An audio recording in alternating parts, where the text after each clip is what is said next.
जानिए पितर दोष के प्रमुख कारण, आप पर उसके लक्षण व प्रामाणिक शास्त्रोक्त उपाय। पितरों के बारे में कुछ महत्वपूर्ण और जानने योग्य तथ्य।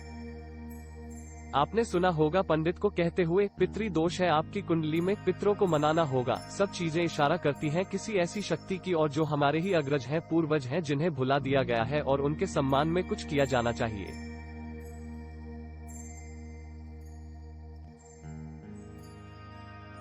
क्या पितरों का दोष केवल हिंदू धर्म में है? ऐसा नहीं है, क्योंकि हर धर्म के लोग अपने हिसाब से पूजा पाठ अर्चना तथा कर्मकांड करते हैं। अपने देवताओं, अपने पूर्वजों को मनाने का हर वर्ग का तरीका अलग होता है। यहाँ मैं पितरों से संबंधित कुछ महत्वपूर्ण बातें बताने जा रहा हूँ, जो कि अनुभव सिद्ध है। ऐसे रिश्तेदार या सगे संबंधी जो मरने के उपरांत लोगों को दिखाई देते हैं, वे अपनी उपस्थिति दर्ज कराना चाहते हैं। उन लोगों को पितरों का आभास होता है। जो लोग इन्हें मानते हैं या फिर याद करते हैं, उन्हें अवश्य ही कुछ शक्तियां प्राप्त होती हैं जिनके द्वारा उनके होने का एहसास होता है। पितरों को अपने संबंधियों से मरणोपरांत भी कुछ न कुछ उम्मीद रहती है, जिसके पूर्ण होने पर वह तृप्त होते हैं। पितरों के असंतुष्ट होने पर उनका क्रोध संबंधियों के मांगलिक कार्यों पर अवश्य पड़ता है। शुरुआत में खाना खाते समय मुंह में बाल आ जाना इसकी शुरुआत भर है। किसी किसी को कंकड़ पत्थर या खाने में कोई अन्य चीज मिलना, यह लक्षण प्रकट होते हैं। इसके पश्चात शुभ कार्यों में रुकावट उत्पन्न होना, किसी भी कार्य का पूर्ण होने से पहले ही समाप्त हो जाना। पितर उत्तेजित होते हैं तो आपके खाना खाने के समय पर व्यवधान उपस्थित करते हैं।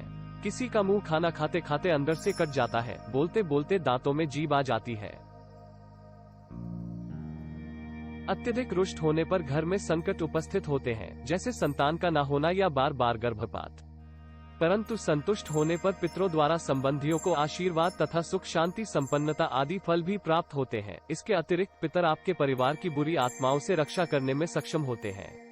जिन लोगों पर पितर प्रसन्न रहते हैं, उन्हें समय समय पर स्वप्न में दर्शन देते हैं।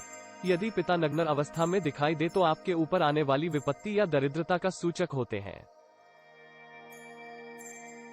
क्या आपके पितर आपसे प्रसन्न है?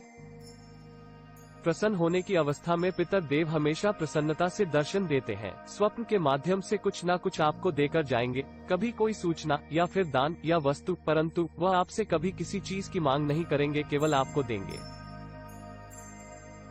पितरों की प्रसन्नता के लिए क्या करें? सोमवती अमावस्या के दिन किया गया दान पुण्य सीधा पितरों को प्राप्त होता है। उनके निमित्त से या उनका नाम लेकर यदि आप कुछ दान करें तो निश्चित ही आपके पिता संतुष्ट होते हैं। अमावस्या के दिन भी अपने पितरों के लिए आप दान पुण्य कर सकते हैं। इसके अतिरिक्त त्रयोदशी के दिन को भी पितरों के लिए श्रेष्ठ माना गया है। आपके ऐसे सगे संबंधी जो विवाह से पूर्व मृत्यु को प्राप्त हो गए, उनके लिए सोमवती अमावस्या या फिर किसी भी अमावस्या को पिंड दान करना आवश्यक होता है। ऐसे संबंधी जो बचपन में ही मृत्यु को प्राप्त हो गए, उनके लिए मिट्टी के बर्तन में दूध भरकर पीपल के नीचे या झाड़ियों के बीच त्रयोदशी की शाम को रखें। वीडियो देखने के लिए धन्यवाद। अधिक जानकारी के लिए आप हमसे फोन पर संपर्क कर सकते हैं या ईमेल भेज सकते हैं।